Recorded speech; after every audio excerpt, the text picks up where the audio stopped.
It's time for the Daily Planet podcast show. So sit back, relax, and give us a go. Scott and Matt and maybe a guest have undertaken an epic pod quest. We're gonna ramble on about movies and books and television and directors and film festivals and this really long list of stuff that I know nothing about, but they gave it to me and they really wanted me to read through it.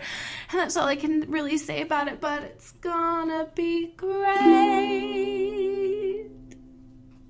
Okay, start the show. Hello and welcome to the Daily Planet Podcast, your weekly podcast for all things movies, TV, books, and anything else we feel like talking about. My name is Scott Daly, and I'm your host, and I'm joined this week by my co-host and friend from work, Matt Freeman. Matt, how are things going today? Smash! I mean, great. Very busy, but great. Yes, awesome. Excited to talk about what we're going to talk about. Yeah, we are here today on this, the 80-something... 82nd, 83rd, somewhere around there, episode of the Daily Planet Podcast. We're here to talk about Thor Ragnarok, which was released over this weekend. I think it's going to be a really good conversation. You and I really haven't talked about this movie at all beforehand. Like normally we do like a conversation right when we get out of the movie where we kind of talk about what we thought generally. All I saw was your tweet, and that's all I know of what you thought of this movie. Yeah, that's accurate. Are we gonna talk about it now, or do you want to save that for the? We're gonna save it. We're gonna save it. Okay. All right. So yeah, this week on the podcast, we're gonna do our normal thing. We're gonna do some news first, then we're gonna talk about Thor Ragnarok. First will be a kind of spoiler-free, high-level discussion of it, and then we will very clearly denote the spoiler section, and then get into spoilers, so we can really dig into this movie and discuss what we liked and maybe in some cases what we didn't. And then we're going to wrap things up with a usual round of what we've been watching and then finish the thing off for the week. So it's going to be a fun episode. Let's go ahead and just do it, Matt. Let's do it. All right, let's dig in. All right, first in news, I feel like a lot of times the news section is things that make us sad. Yeah. and this first news item, actually, all these news items kind of this week fall into this category. The first one is that Warner Brothers and Amazon are in talks with Tolkien's estate, J.R.R. Tolkien, his estate, to produce a Lord of the Rings television show. Really, that's something that they're trying to do. So, Matt, what is your initial gut reaction at this news?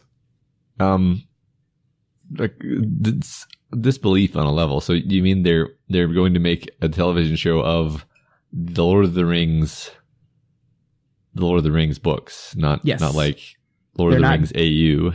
No, they're not doing a Middle Earth story. They're not doing like stories of Middle Earth. They're not doing the Silmarillion. They want to make a Lord of the Rings television show. Okay. So here's my thing. I obviously think this is a terrible idea, and I think it's a terrible idea for a couple reasons, because either you do a loose adaptation of the source material, and then you are just endlessly compared to Peter Jackson's adaptations, which, whether or not you have problems with them, I still think they're pretty well-made films. We had a whole podcast where we talked about those movies. Or you do a very, very strict, true to the source material novel adaptation, and then it's just a bad show. Not because the Lord of the Rings books are bad, but just because there's just so much in there that does not work on screen. Right. I mean, Tolkien was the one who said that this work is unfilmable, and the movies made it filmable by cutting out a huge amount of stuff and changing the story to a degree. Yeah. So yeah, I guess my reaction now that I've had a few seconds to absorb is what it all depends on how they approach it. I don't see how it could be like a cultural phenomenon. Part of me is almost like some boardroom meeting, imagining some boardroom meeting where they're saying, well, we've broken down people's defenses to watching people in armor and wearing old-timey dresses and having sword fights. We've sufficiently made that mainstream now with Game of Thrones and other things. So now we can just shove this down their throats, and they won't balk at the fantasy trappings. Hey, Matt, I'm going to make you very mad because that's almost literally what happened. Like, for real. Good. Amazon got a new, I don't know if it was director or CEO of their television wing. Amazon's kind of in a weird place because they've won some awards from their TV, but they've never had a huge, like, phenomenal, like you said, cultural phenomenon type hit. And the new guy in charge of Amazon TV basically said, I want a Game of Thrones. That's what I want. Bring me a Game of Thrones. And of course, I took that and thought he was being abstract and saying, I want a big cultural phenomenon type show that will define our network. But it seems like people took that and interpreted it as, let's literally just bring them Game of Thrones. And so they went out and found the closest thing they could to it. But what's funny about that is Lord of the Rings doesn't have sex and people butchering each other. It has orcs. It has orcs, and it's more like Power Rangers than it's like Game of Thrones, for God's sake. Yeah, I agree. Yeah. I just like, I'm sure if this happens, they'll pump a bunch of money into it and it'll have, amazing production value. I just can't see a place where it's good. And even if it is decently well made, like as much as I can now see the flaws in Peter Jackson's adaptation, I just think that's a definitive view of the story on screen. And you're just not going to be able to upset that no matter what you do. Yeah. Yeah. I think just like the artistry that was put into that series of movies on every level, the energy put into it, and the faithfulness of intent, even if there wasn't necessarily faithfulness of execution, I think it's going to be hard for that to ever happen again or anything like it. And the thing that has me thinking that this actually will happen is that I think Tolkien's estate is notoriously anti Peter Jackson films. Like, they hate them. And I think they've claimed that J.R.R. Tolkien would hate them. I don't know how, but there's no way we can know that for sure. But so it will not surprise me if they agree to this, if they sign the rights on to someone else because they want to see it done in a way they would appreciate it. I don't know. Yeah, it's a bad idea. It's a bad idea. I've never heard that they didn't like the Peter Jackson movies. I can imagine not liking them, but I'm surprised. Yeah. Yeah. And Tolkien was a very interesting guy, so he might legitimately not have liked them. He was very protective of his work. He took it very, very seriously. But I think you're right. I do think that the films, got and told the spirit of what those books were, even if they did not dive into a lot of the detail that Tolkien did. But yeah. We'll see. This is still just in talk, so this is not official. This is not formal yet, but we will see. I don't know. Yeah. All right. In more bad news, maybe. Yay. So that the Lion King remake is happening, right? That is something that you knew? Yeah. A remake. A remake, yes. A live action. They're calling it a live action remake when in actuality it will be completely CG. Yes. Yes. So they're just going to do this for all their movies, right? So yeah. I mean, this is like Beauty and the Beast made $1 billion, so they're absolutely going to do it.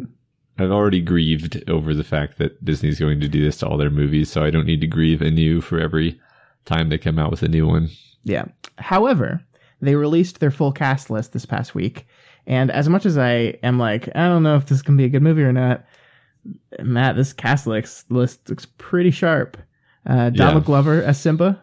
Beyonce Knowles as Nala. They got James Earl Jones back to do Mufasa, which is good because I could not imagine anyone else in that voice. It would be weird. Chiwetel Ejiofor as Scar. And John Oliver as Zazu. They've got Seth Rogen is playing Pumbaa. Billy Eichner is playing Timon. This is a pretty stacked cast. Yeah. What's funny is I read that list and it was very easy for me to imagine those characters with those voices. So, it's a good story. Like they're not going to mess it up. They're not going to ruin it somehow. It's just, it's just the thing that's offensive to us is why would you remake it? And the answer is money. But Yeah. but you already have the perfect version of it. So Right. Yeah. I mean, I'm sure they'll add some ridiculous spot where Simba travels to Paris to learn about his mother or something. Oh wait, no, that was stupid Beauty and the Beast scene. yeah. No. But I'm sure they're going to add more songs. They're going to do different stuff. I don't know. I'm sure it'll be fine. Like it's Disney. They tend to make even when they're making things that are bad ideas, they tend to be okay. So Yeah. You're right. all right, moving on to another bad idea. Let's talk about the Han Solo movie. We talked here a few months ago that Ron Howard had stepped into the director's chair of Solo, the Han Solo story, which is like a terrible name. It's awful.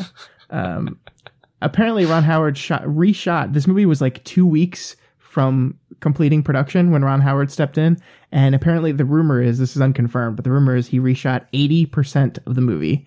So basically all of it. Wow. And doubled the budget so far. So Well, I get it. So Ron Howard is actually a hero, and he's trying to torpedo this movie so that Disney stops doing this. yeah, if only that were true.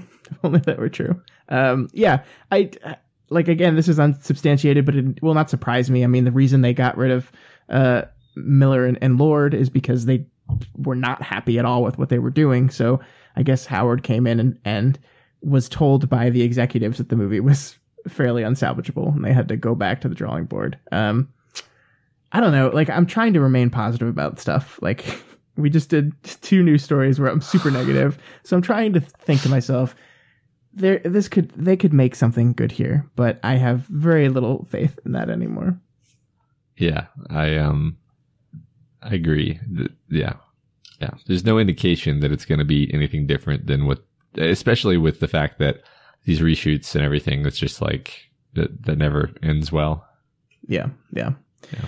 I mean, once upon a time, it could have been a fun, interesting movie, but yeah, I think they're trying to homogenize these things as well as much as possible. And while I think Ron Howard is a very skilled director who's made a lot of movies that I very much like, Rush, by the way, is a great movie that is way overlooked.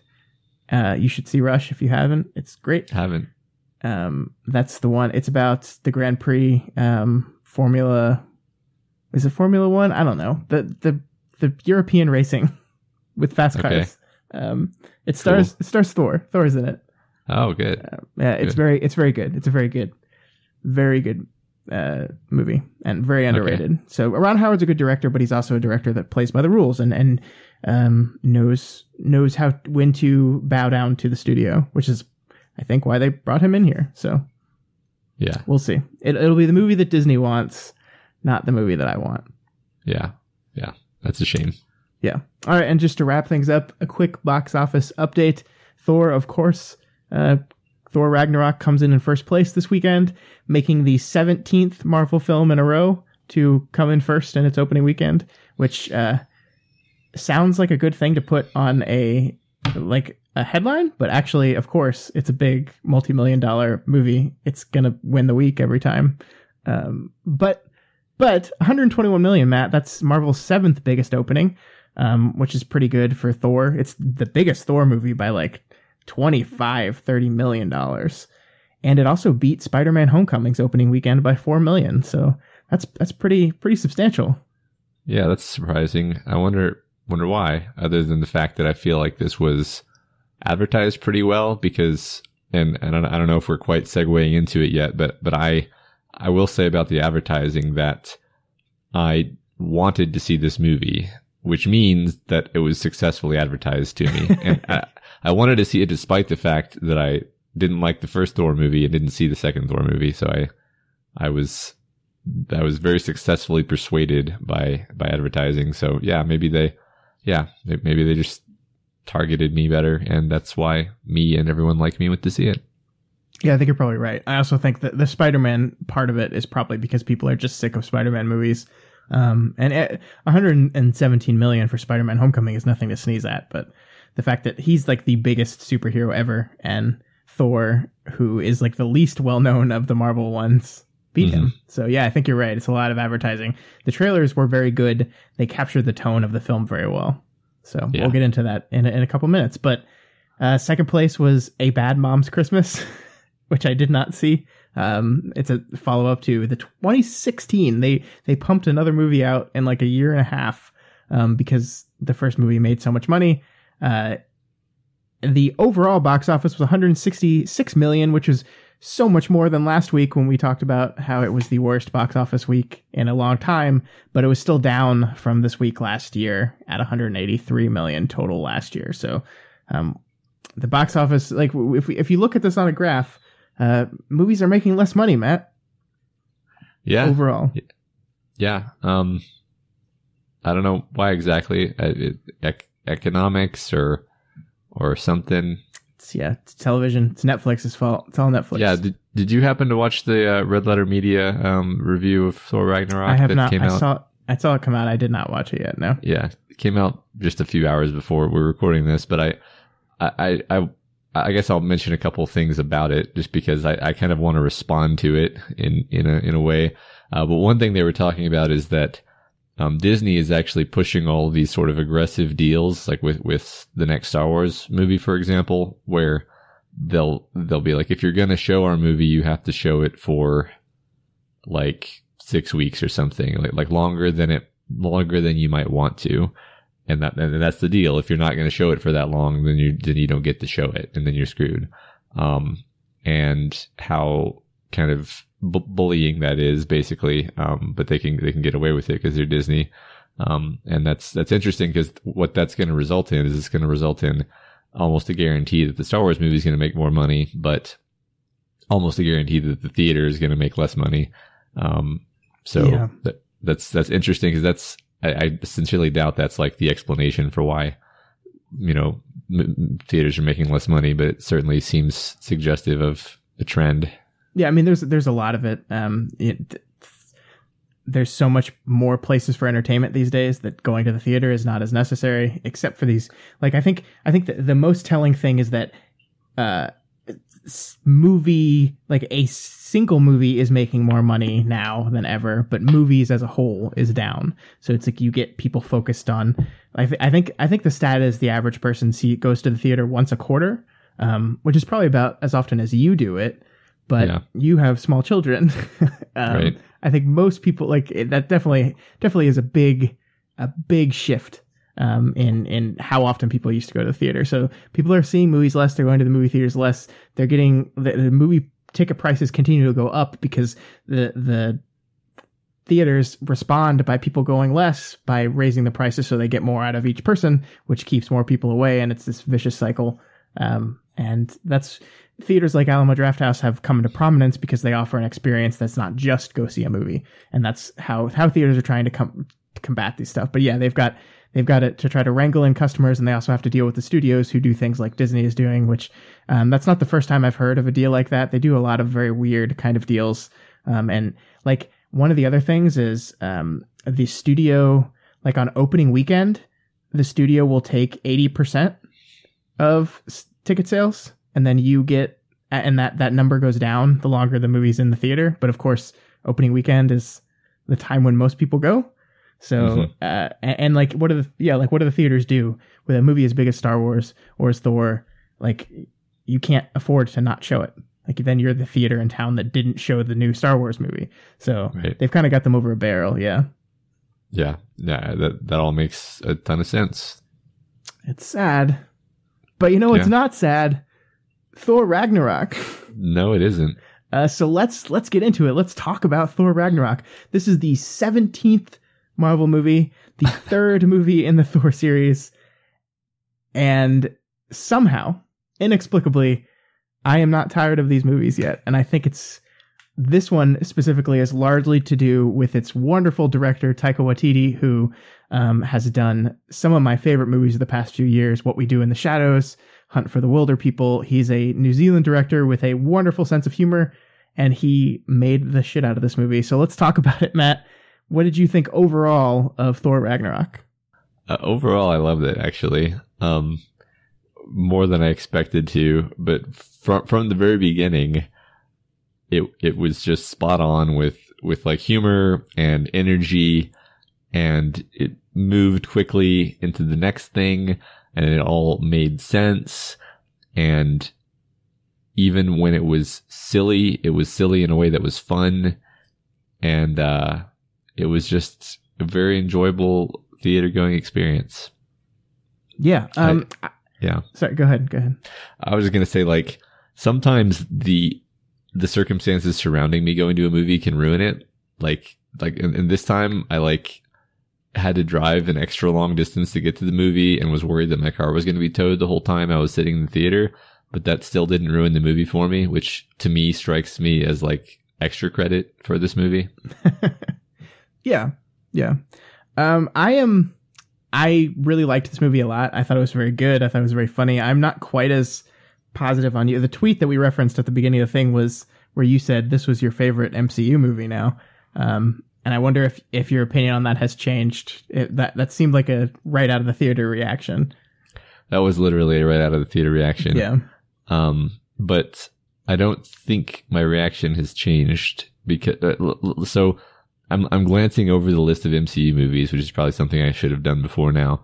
But like, other than, I'm not even counting the Sam Raimi Spider-Mans, but if I were to, no, I should count those. So if I were to count like every Marvel related property, I would say the only movies that I may have enjoyed more than this, I might have to think about it, would be like Iron Man 1, the first Spider-Man, the first Sam Raimi Spider-Man, none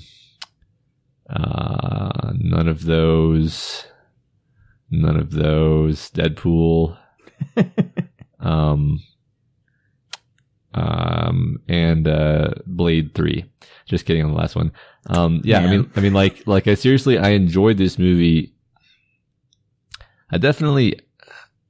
I really liked Civil War, like when I walked out of the theater, and then like the more I thought about it, the more I was like nagged by inconsistencies. And the thing about that movie is it's like a serious movie, so if it has an inconsistency, it kind of does break the movie in a sense. Whereas this is a silly movie, so if you point out to me that like some plot element didn't quite make sense, I'll just be like, hey, this was not a movie where that's going to bother me too much. Yeah. I think that's fair. I am not, like I said, I am not as hot on this movie as you are. I liked it quite a deal. I thought it was very funny. I think my biggest disappointment stems from the fact that this feels like a MCU movie directed by Taika Waititi and not a Taika Waititi movie that just so happened to be a Marvel film. And I think that is most evident every time you jump off the planet where most of this film takes place and you move back to the overarching storyline with Hela, played by Cate Blanchett, and everything that's going on Asgard. I feel like Waititi really didn't care about any of that stuff. I feel like the movie he wanted to make is the movie that takes place on, and I'm blanking on the name of the planet, and I can't think of it now. Yeah, me too. Me too.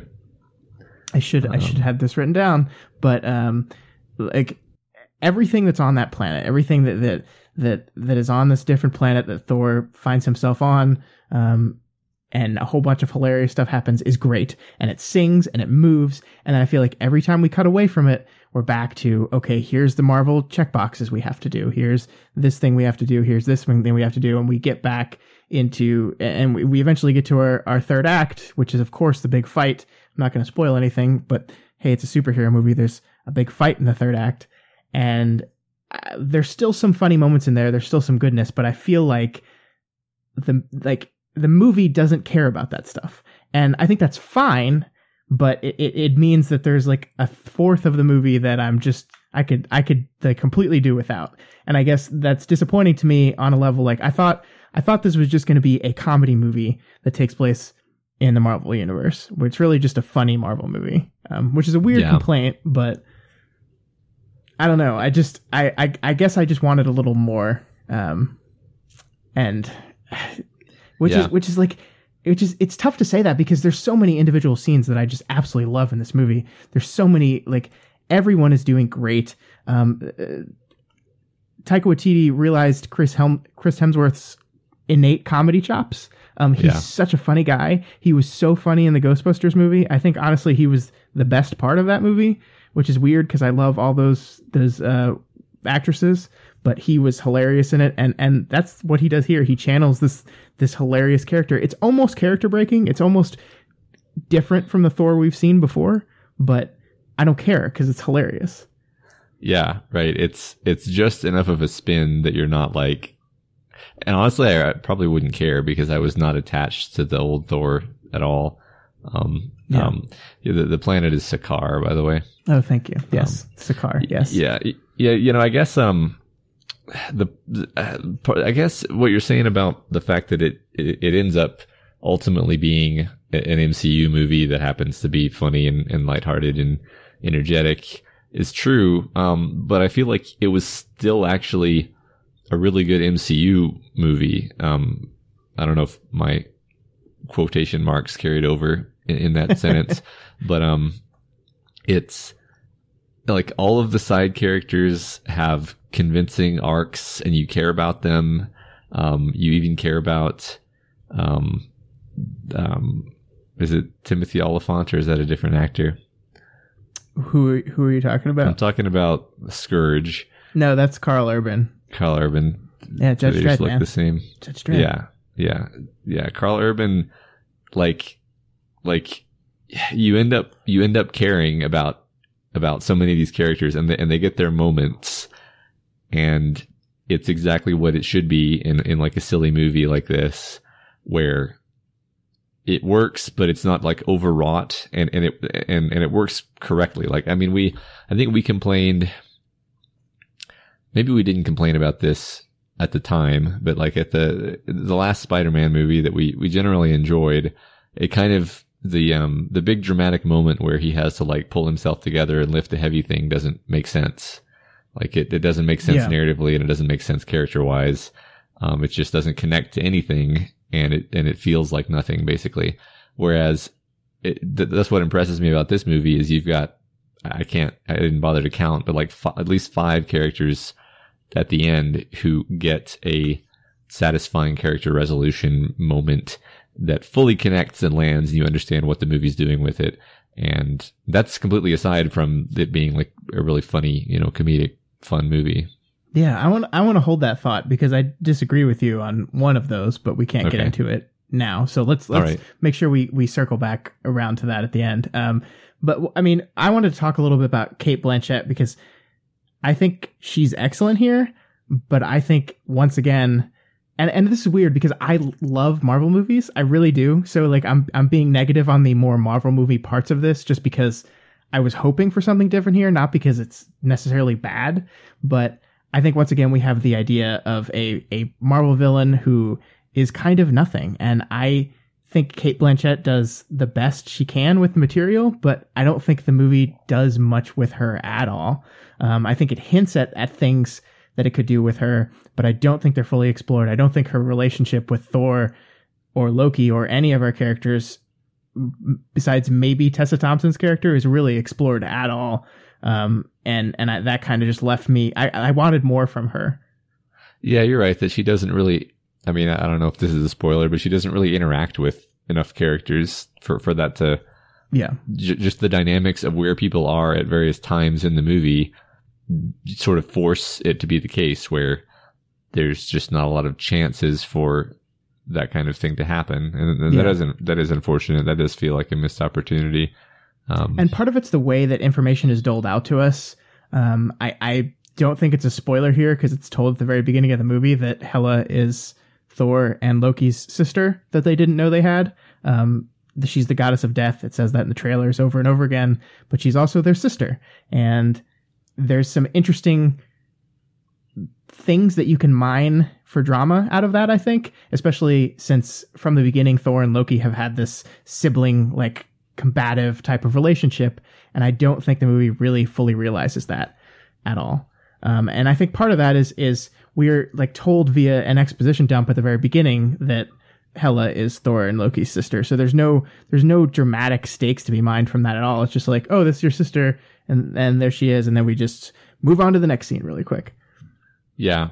Yeah. I mean, I see why they did it that way because Thor and Loki had a rivalry because they were raised together and Thor was clearly the favored son and Loki then found he was adopted. So there's all there's legitimate stuff going on there, but all that's happening with Hela is, oh, we have a sister. Oh, there she is. I guess we got to fight her, and that's, yes, you could have done that differently. I agree. The way they chose to do it kind of almost forced it to be a little bit shallow. Yeah. Yeah. But I've kind of intentionally been trying to get the negative stuff out of the way first, because there's so many good things to talk about in this movie. And we haven't even talked about Jeff Goldblum yet, who plays the Grandmaster, who is just full Goldbluming, like full on Jeff Goldbluming. And it is hilarious. Like, and he's not checked out of this movie. He is having a great time. You can tell how much of a great time he's having, and it just works. It just, like, everything about it, his interaction with everyone, like Waititi has this knack of understanding individual actors' comedy and what about their performance is funny, and he mines it out of them to the utmost extent. This is a really, really funny movie. I mean, it is often hilarious. I was like doubled over laughing multiple times while watching this movie, and a lot of it was because of Jeff Goldblum. Yeah, me too. I did laugh quite a lot. I was smiling for almost the whole movie, and I was laughing for a lot of the movie too. Yeah. And definitely. even Anthony Hopkins is having fun. You can tell he's having a good time in his short scenes. We haven't talked about Mark Ruffalo, but the Hulk is in this movie. The trailers showed you that. And he's very good too. I like seeing a kind of smarter Hulk. He's kind of like child Hulk instead of can't talk baby Hulk. Right. He's kind of like an immature kid, and it's very funny. It fits the tone of the film a lot while still being impressive, and getting to see Ruffalo's Bruce Banner is also great too. I actually watched The Incredible Hulk with Ed Norton earlier today, and it's such a dramatic difference in how they're playing the character, and Ruffalo's is so much better. Like, his Banner is really wonderful, and I'm glad we get to see him again here. Yeah, although his Banner seemed different from the Banner that we're used to. I mean, obviously he's in a different circumstance, but I kind of like that, where Thor is basically behaving differently, Banner is behaving differently, even, like you said, Hulk is behaving significantly differently. And that's fine. I mean, I wasn't attached to any of those characterizations. Yeah, Waititi, like, he is stretching the characters as far as he can. And I mean, this movie is basically farce, right? I mean, that's like, it's playing in this heightened, almost unrealistic ridiculousness. Like, it's almost like deconstructing and circumventing all, like, it's so aware. It's so aware of what type of movie it is and what it's doing, and it wants to circumvent all those regular things. Like, every time Thor is about to give an inspirational speech or something ridiculous happens to him that's hilarious. Like, it's poking fun at our characters, it's stretching our characters' personalities to the breaking point, but I think that's the genius of it, is it never fully breaks them. Like, yes, this is a different Thor, yes, this is a different Hulk, a different Banner, but it's never like too much. It's never like they're completely unrecognizable. Like, the story never breaks the characters for the sake of a joke. It just bends them very far. Yeah, I agree. Are we in spoilers yet? I not forgot. Not yet. Okay. No. Yeah. Yeah. So, I mean, there's not much to talk about without getting into the specific of the spoilers. I just wanted to touch on Taika Waititi is in this movie. The director put himself in the voice of Korg, the rock monster guy, who nearly stole the film. I mean, like, he is like, and I think that's, again, something Waititi did was realize that I want to tell jokes and I want to bend these characters, but I don't want to break them. So when we get really farcical, when we get like really ridiculous and really almost world breaking, we have this character Korg to do it. And he gets to be the ridiculous beyond ridiculous character. And it works. It works so well. He's so funny. He interacts with all our characters very well. That New Zealand style humor, like, works very well in this film. Yeah. No, I love that. I love that he was always there to poke a hole in the seriousness of the moment. That was kind of his role. Yeah. And like, I want to get to spoilers to talk about some story stuff, but we've been talking about Waititi's direction a lot here, but we haven't really talked about the look of this film. and I think it's very beautiful. The trailers made this seem a lot like Guardians of the Galaxy, and I don't really quite think it's that.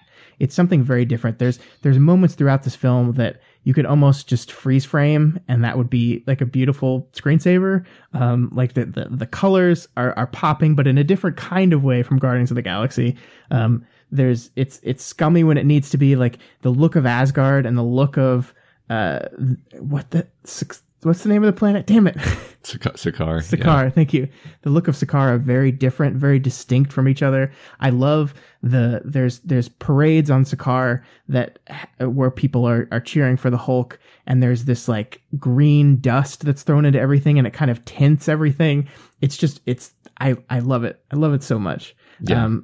There's people out there that say that the Marvel movies are very flat and boring, and I think sometimes they are. Like there's a lot of the Avengers movies are kind of lit as muted as possible. So is Captain America: Civil War. I think the airport battle is the most notorious for that, where it's just this flat, boring landscape just so we can have these people battle. But this movie really doesn't have any of that. Like everything's very pretty. The colors pop. It's well directed. It's good. Yeah, that really matters, I think, because like I always ask my 12-year-old self how he feels about these movies after I watch them. And like you just mentioned, the airport battle in the Avengers movie. I think my 12-year-old self would have thought that was really awesome at the time. And, but then he wouldn't have like gone home and played out that scenario with his younger brother in detail, because it's such a, like you said, uninteresting setting. But this movie, I feel like this would have been the world that me and my brother lived in for a couple months after watching this movie, because it's so fun. I mean, the Sakaar almost feels like a toy world. Like the colors feel like toy colors. And I don't mean that in a bad way at all. It's unrealistic. It's like cartoonish, but in a way that's intentional. Yeah. I get that. Yeah, and it kind of sucks you into it. It reminds me actually of Star Wars, not in the sense that it's like, oh, this looks like Star Wars, but in the sense that as soon as you see Star Wars, you're like, oh, that's the Star Wars aesthetic. I get it. But this has its own totally separate thing that's very coherent and compelling. Yeah. Yeah, I think you're absolutely right. And I think cartoonish is a really good way to describe that, because I think this is the most cartoonish Marvel film so far. Like Guardians of the Galaxy is a very funny movie. It's got a lot of jokes in it as well, but James Gunn in that movie is very interested in achieving real pathos and real sense of emotionality with his characters. Like there are some beautiful, touching moments in that movie that can almost put you on the verge of tears. This movie really doesn't have that. This movie is not interested in getting deep and serious. It is interested in having fun. The core of this movie is, let's have a good time. And it's so surprising in a movie that's titled Ragnarok and literally about the end of the world, an apocalypse, and yet it is fun, it is bright, it is funny, it is exciting. It has everything that I think a comic book movie should have. Yeah, me too. All right, so with that, I think let's move into spoilers, and let's talk about, in detail, some of the story elements that we liked and maybe didn't. So From here on out, we are spoilers. I need to get a jingle. I need to have Elise do a jingle for us. Yeah, that'd be good. All right, so I wanted to talk to you. The first thing I wanted to loop back around to is your thought about how every character you thought had a pretty good ending moment, a full circle type moment. I don't fully disagree with you. I think there's a couple weird beats with Thor. Like I think the moment with Thor where Odin says, "Are you the god of hammers?" That's a really great line, and I think that beat lands very well. But this movie is not about Thor's internal struggle to reckon with the source of his power. That's not really what the film's about. Like, you could see a version of this film where that is what it's about. Like, he gets his hammer broken, he finds himself on this destitute planet, and he basically just gives up. and resigns himself to his fate, and then the other characters have to come encourage him and build him back up. But that's not really what this movie's about. Like, Thor gets there and almost immediately starts recruiting people himself to go back. Like, he never really seems to lose faith in himself. He never seems to give up on his ending and what he has to do in being a hero. So the beat where he like has to find that the true power has always been on the inside, that really felt like it was from a different movie to me. I think the resolution of his arc here is the realization that the place that he's been working so hard to save is not a place itself, it's the people, which is something that's repeated a few times. But so I liked that part of the ending, but the God of Hammers part just felt off to me. Yeah, I can't really disagree so much as maybe try to provide a headcanon that fixes it. Like, the problem with all these movies is that this is the third Thor movie and who knows the sixth movie that he's shown up in some capacity. So yeah, sixth or fifth, I think. Yeah. So like you and all of these movies have this problem where you kind of have to keep pushing the character arcs forward, even though you had a satisfying character arc in the first movie and you had a slightly less satisfying character arc in the second movie, maybe. And by the third movie, it's like, okay, what do you have left to learn, character? Like, we set up what your flaw was and we kind of solved that. And I guess you have to develop a new flaw. So Thor has already kind of learned. What I would say is, like, if Thor hadn't learned the lesson of, like, actually what a hero is someone who's willing to sacrifice themselves, in order to save innocence, even if he doesn't think he's going to survive, which is the position he's basically in. But the thing is, we know at this point in the Thor story that he's going to do that. Right, he's actually that's what the entire first movie is about. Like, he Right. gets stripped of his powers and finds out that being a hero is not your power. It's who you are. And Yes. that's that whole plot. So yeah, it just... So they already did it, is the problem. Yeah.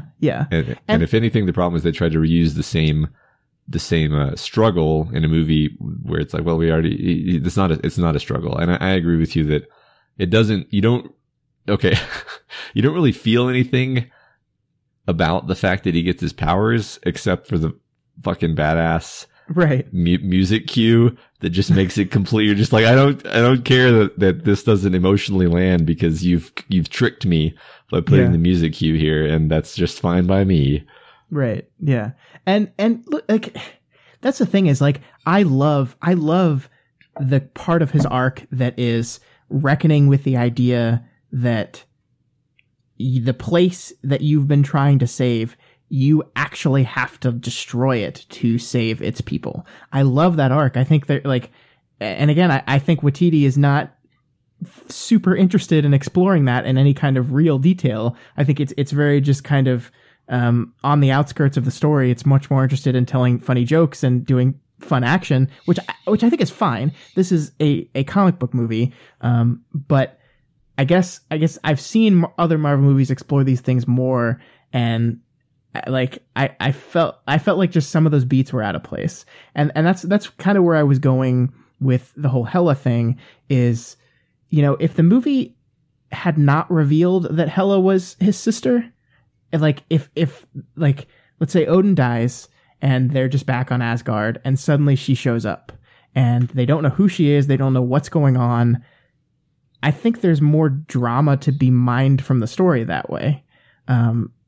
But again, the movie's not interested in doing that. It wants to go to Sakaar and it wants to have fun. So we kind of speed through it to get there, like, very quickly. Like, I hated the Doctor Strange cameo a lot.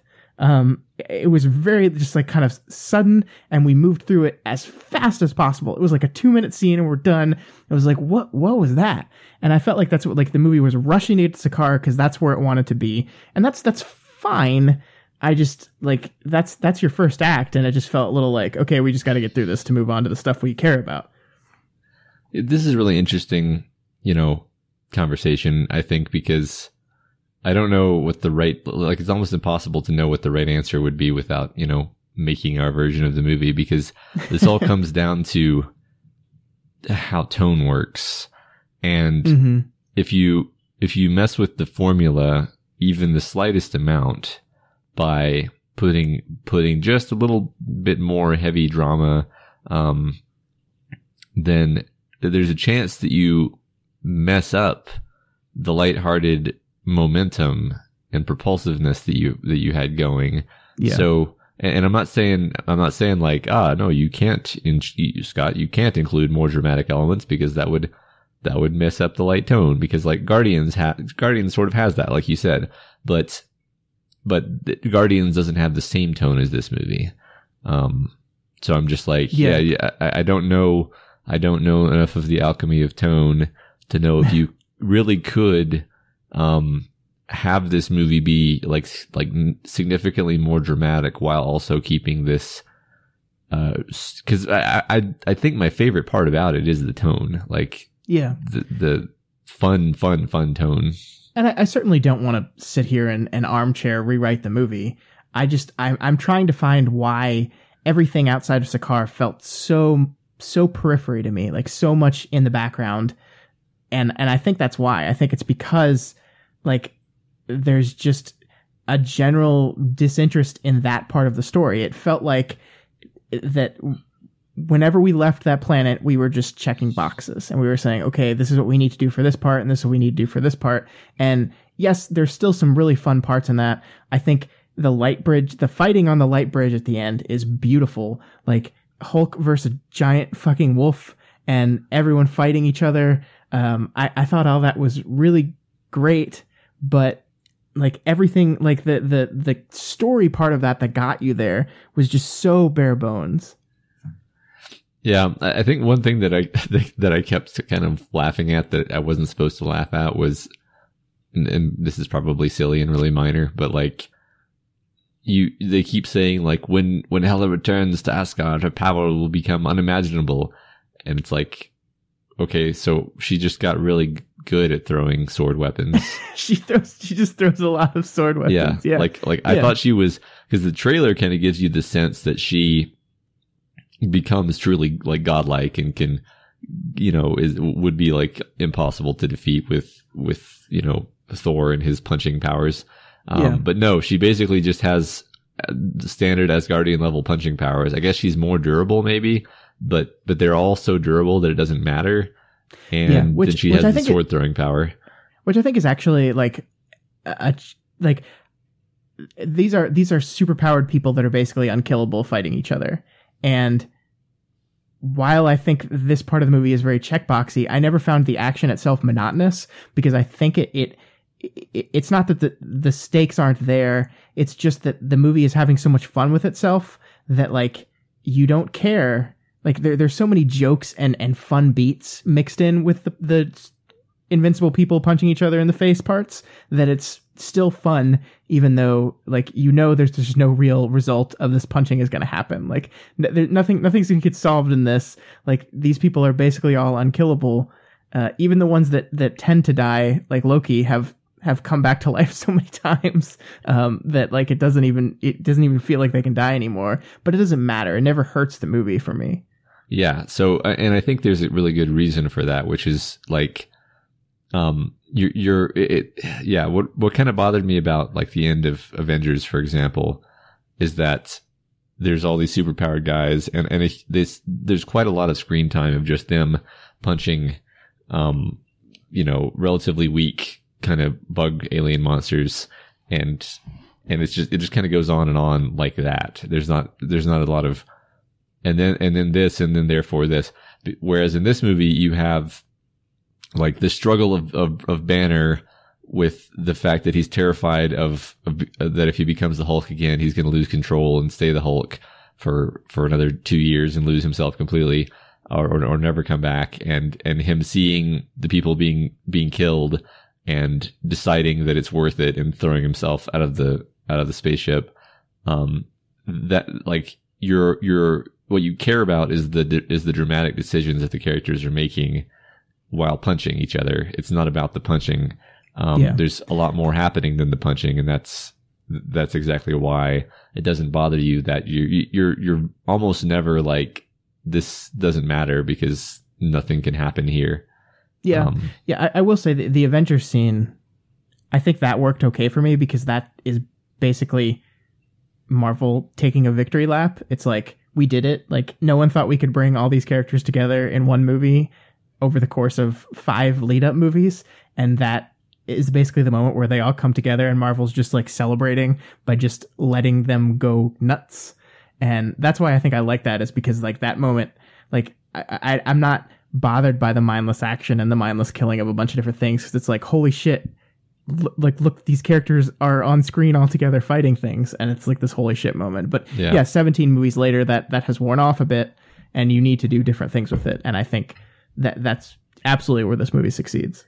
Yeah, I mean, I think at the time I probably felt the same as you about the Avengers, but I think that has very, very little rewatch value now. Whereas I can imagine rewatching this the same way I would rewatch, you know, any of the classic action movies that everyone always talks about, because those have that quality where the climax is never just like, oh, will the bad guy lose? No, it's will these various hero characters get their dramatic resolution that you've been waiting for, and it feels good and it's fun. Yeah. So let's talk about Scourge a little bit, because I didn't like his arc as much as you seemed to. And I think it's just because it was so telegraphed from the beginning that I guess I never didn't think this was gonna be a redemption type thing. And the movie seemed like it could never let him actually go too far and do a bad thing. So he was always going to come back from it in the end. I don't know. Yeah, no, I think you're right. I think that they spent... Yeah, I kind of want to watch the movie again and figure out how much time we really spent with him, because part of me, like, it's kind of a handful of scenes, but they're all very short scenes. Yeah. And so if we had spent like a ton of time with Scourge, I would have been like, yeah, this was kind of a waste of time. But I think it just serves a nice function of just having a background character who you see struggle, and then he pulls it off. And yes, it is telegraphed. But that's like part. Is it? I guess we have to ask: is it telegraphed, or is it just that we're trope aware enough that we just kind of know what they're gonna do? Like, I feel like every Scourge scene ends with him looking at the bad things that are happening with this look of regret on his face. So I mean, I'm certainly not going to say we're not trope aware. We watch and read so much stuff that we're basically experts at this stuff by now. But I feel like it's very clearly telegraphing those beats, like the guilt. And Karl Urban does very good with the character, and he's having a lot of fun. Like the first scene with him sitting at the portal with the 2 girls is excellent. It's really funny. But yeah, he's like this look of forlorn, like, regret on his face every scene that he closes, like is to me telegraphing that that's what we're doing. Yeah, I mean, that almost. I want to talk about tone again, I guess, because like I find that it doesn't bother me, because I was like laughing out loud when he pulls out the M16s, because you're like, oh, of course, like because you by that point you did forget about the M16s. Yeah. So you're like, this is a perfect thing to happen right now. And I don't care that it's a little tiny bit obvious. No, and that's what I think a testament to the tone is that those beats still land, even though you saw them coming at 2 hours before they did.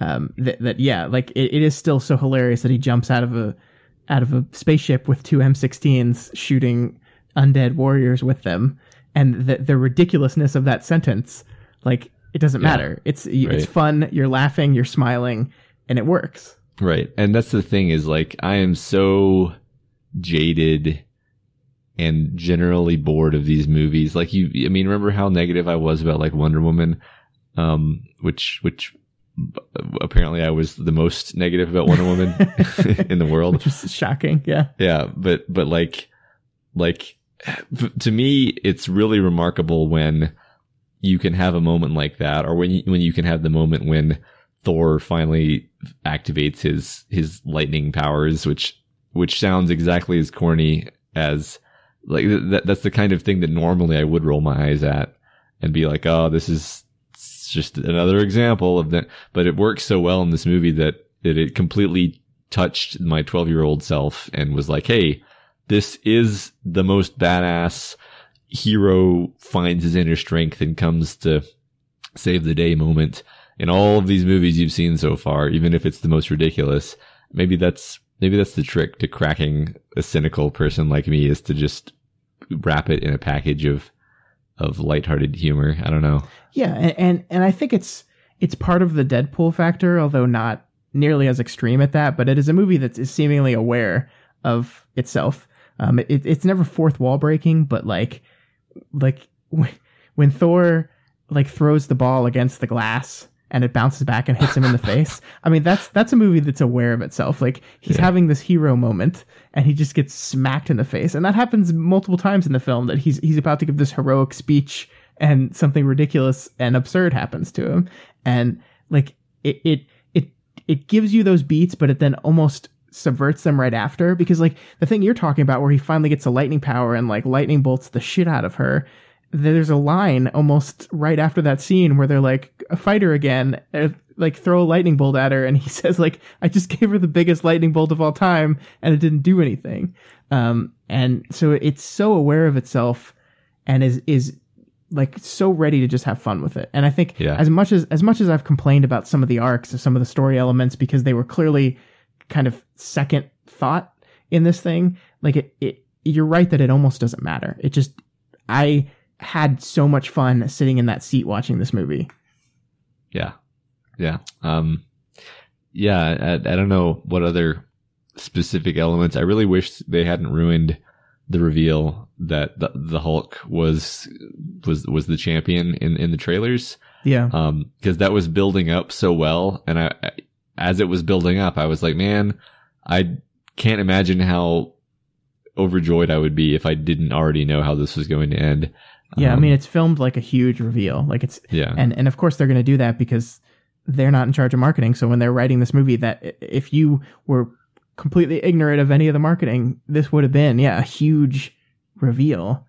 But even the poster has the Hulk in it. It's like they didn't have to put that. I mean, you could even know the Hulk was going to be in the movie without having the exact scene where he's revealed for the first time be in the trailer.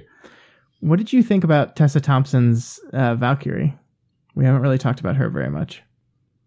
You know, I think it serves a functional purpose, but it was a little, you know. Yeah, I think she's pretty. I like Tessa Thompson a lot. I think she's a very good actress. I thought her drunk was great. I like the first time we meet her and she like claims Thor and then kills everyone else. I thought that was a really great scene, but I think that was the high point of her character, and like her kind of journey back to being a hero was less interesting to me. As much as I like her a lot, I think she's a little underwritten, unfortunately. Yeah, I feel like, I'm not sure what exactly didn't land there, but I agree that it felt like there were some pieces missing in terms of making her feel fully fleshed out. Yeah. And the other thing I'm so happy of this movie for, as much as I like the Marvel movies, I am so happy that this really did not overtly tie into the lead up to Infinity War. I mean, it did and it didn't. Like, I think there's still one more Infinity Stone that hasn't been revealed. And I think everyone was guessing that this was going to be the movie that did it. But we didn't really get that. Obviously, Loki probably stole the Tesseract, which is a stone, because he looked at it and then we cut away. So that's movie talk for he defo took that. Right. And then there's pretty big hints that the first end credit scene, that's Thanos' ship that appears over them. But other than that, there was really no direct connection to anything else. So was there another end credit scene after that? Because I left after that one. Yeah, there was. Okay. It's just a joke one, though. It's the Grandmaster, like, back on Sakaar, surrounded by the rebellion. And he's basically saying, good revolution, guys. Well done. You all did really good. Every revolution needs someone to revolt against, so that's my part. So we'll call it a tie. And that's... Okay. Of course, said in a Jeff Goldblum voice, which is amazing. Yeah. I mean, I think when I saw that ship, I assumed that was Thanos' ship. Yeah.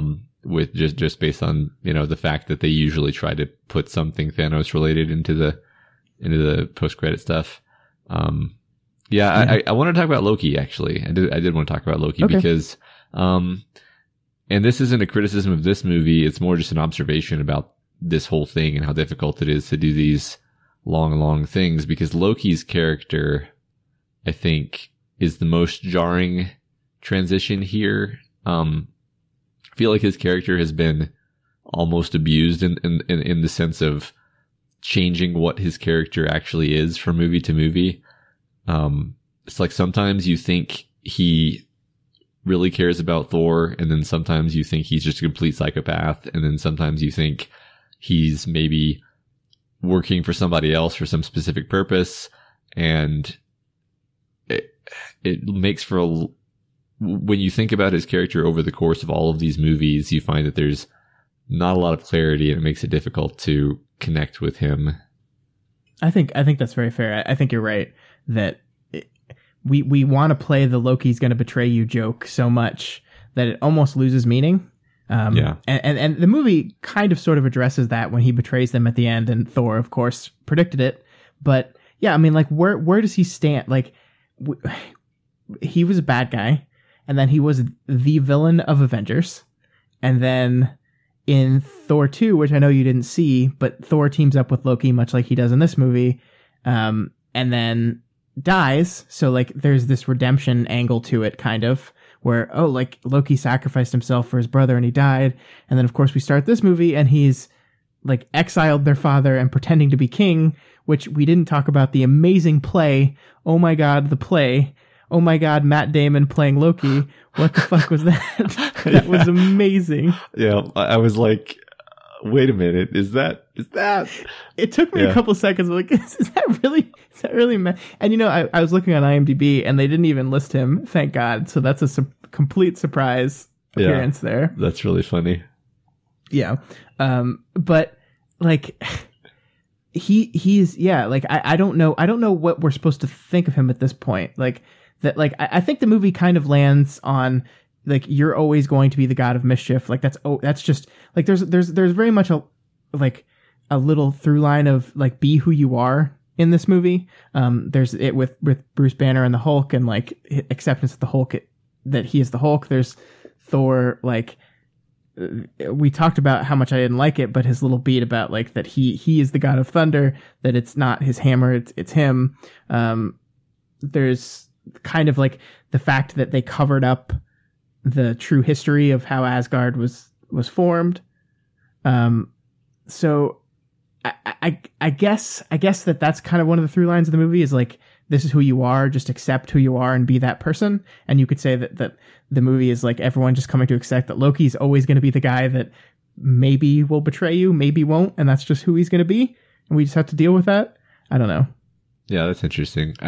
I hope, and that's the thing, is I already know I'm asking too much, because this is a story that's been told by so many different directors and over such a period of time, and so many different screenwriters.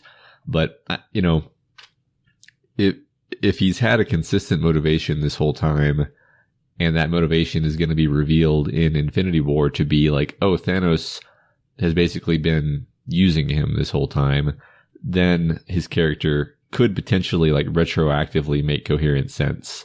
But I worry that they're not going to pull that off right, and his character will not make retroactive sense, and he'll just seem like he's changing motivations every single movie. I mean, I'm just interested to see how they handle that. Yeah, I wonder if we're going to get that, because there was a trailer for Infinity War that they showed at Comic-Con that they still haven't released. Still, like, I kind of expected it before this movie, but they still haven't released. And basically, this is the Guardians of the Galaxy find Thor just like floating through space. So obviously, the encounter with Thanos that ends this movie is not going to go very well. And I wonder if we're just going to leave Loki, if we're just going to ignore him and move on, or we're actually going to address that in any way. And I'm leaning towards the former. I'm leaning towards Infinity War is going to be a movie so stuffed with characters that it does not have time for Loki. Okay. Yeah. I don't know. I'm getting bogged down in the details here, but I'm just thinking about how the Chitauri in the first Avengers movie were basically, sent by Thanos. So it implies that there was some relationship between Loki and Thanos. Yeah, I mean, he basically cut a deal with him. Thanos is the one that gave Loki his staff, which has the Mind Stone in it. So it was like, we'll give you power. You can rule Earth if you lead our army type thing. So yeah, I mean, they could very well do that. Just like it's Loki's reckoning when Thanos comes. But I don't know. We'll see. Yeah. The thing is, I kind of want to, and that's like, I have as much as I love the Marvel movies, like I have not been looking forward to Infinity War. I just think it's going to be just too big and too much of the exact type of fighting that you were complaining about that capped off Avengers. But this kind of got me a little more excited for it. I'm excited to see where the cinematic universe goes from here. So yeah, it's a good thing, I guess. Yeah, they finally did it. Made me excited about their franchise. They made a good Thor movie too. Like Thor is like the kind of the black sheep of the series. Like, Thor 2 is not a very good film. I know you didn't see it, but Thor 2 is not a very good movie. So that this movie is as good as it is quite remarkable. Yeah, I'm completely shocked. Oh my God, Matt, the line where one time we were kids, he turned into a snake, and I like snakes, so I wanted to admire it. So I picked it up, and then he turned back to himself and said, "It's me, got you." And he tried to stab me. Oh my God. Oh my God. Yeah. So that's Thor Ragnarok. Did you have anything else you wanted to talk about? I think we covered it pretty well. I kind of took the stance of the more negative one on this, but I still really enjoyed the movie. I really did, and that's what I want to make clear is that as much as I had little problems with little narrative beats and little decisions that were made throughout the story, I think it overall worked really well. It's a movie that made me laugh very much. It's a movie that I'm going to have a lot of fun revisiting in the future. And it made me like Thor more than I've ever liked the character. Yeah. I mean, I think I said in our Discord that that Thor is my favorite Marvel superhero now. Which was only mildly tongue in cheek because at the moment I was like, yeah, this is actually like a real character, which so many of them stop being real characters and just become like the thing that makes the plot go. It's a real problem with these movies. So I don't know. Some of them. I think Iron Man and Captain America have been fantastically characterized throughout all their movies. I think those two would be the main ones who I think are well done. Can't say the same about. Well, I don't know. Maybe.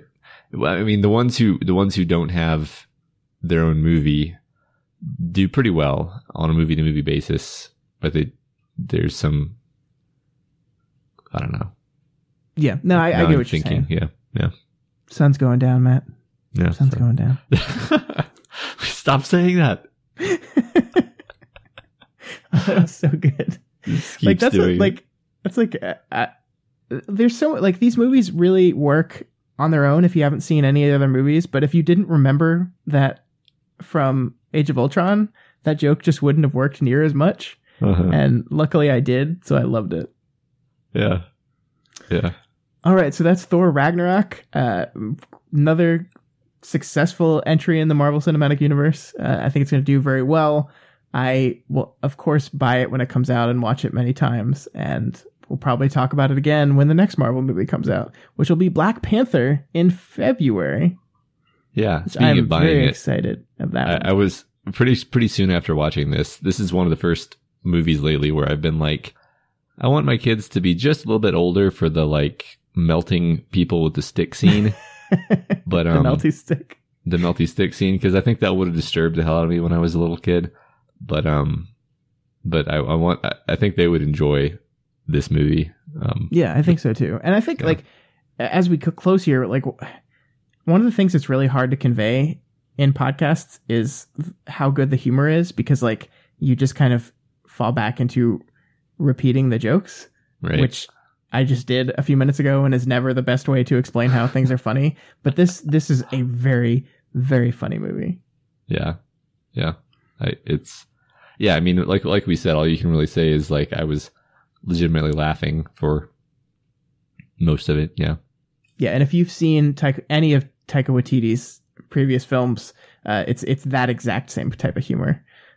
It's very clever. There's a lot of like mumbling and characters like being awkward. He loves the awkward type of humor. That's basically his entire character. The rock monster guy is just kind of awkward. Yeah. New Doug. Hey, New Doug. All right, that's Thor Ragnarok. Let's move on. Matt, have you been watching anything this week? Nope. Matt is in the middle of moving, so that's right. That's understandable. I mean, we're lucky that I can even make it to this podcast recording. I know. I was very happy that you got to see this movie and that you can make it to this recording. Yeah. Well, that's okay because I've been watching a whole bunch of stuff. All right. I saw Personal Shopper, which is the new film by Olivier Assayas, who is a French director who he's had a long storied career. This is the Kristen Stewart movie. She plays a personal shopper who is a shopper for a famous lady who also considers herself a medium of spirits and has recently lost her brother to a heart defect. And she's kind of hanging out in Paris. Like she had an agreement with her brother that the first one of them died. If there was an afterlife, they would reach out to the other and let them know if there's an afterlife and if they're okay. So she's kind of just like in this state of waiting.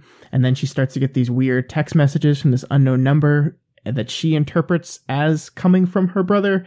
And it's this kind of very creepy, weird, but like beautiful, like exploration of grief and death and how we attach meaning to technology and how we communicate via technology and to people that we've lost. And it's a beautiful movie. I really loved it. Like this is probably going to end up on my top 10. I'm bummed I waited this long to see it after I saw it. Interesting. Okay. Yeah, I didn't know that's what that was about at all. Yeah.